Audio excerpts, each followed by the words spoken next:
we're going to do passive. Assume na yapon po din, ha? Okay. Okay, sir. Same yapon, like rationally, I'm going to measure, okay.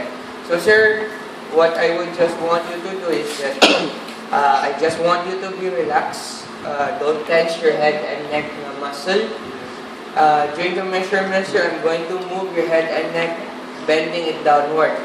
So I'm going to measure your, so then I can measure how, to what extent you can move your, that ma-move na po ang inyong head and neck. Take note na sa inyong po.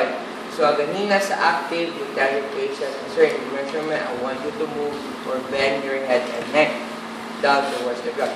But here, kay passive naman ang buhaton, so you just have to carry your patient. Sir, you just be relaxed, don't tense your head and neck muscle.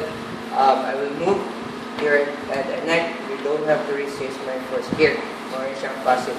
So, need perform ang passive. Why? Because aside from holding the goniometer and moving mo, you have to also move the part. When nakalisa sa passive here. Okay. So, mani siya, mag-stabilize, mag-yugto sa height. Okay. So, what you're going to do, okay, sir, you just relax. Sulo na din ka.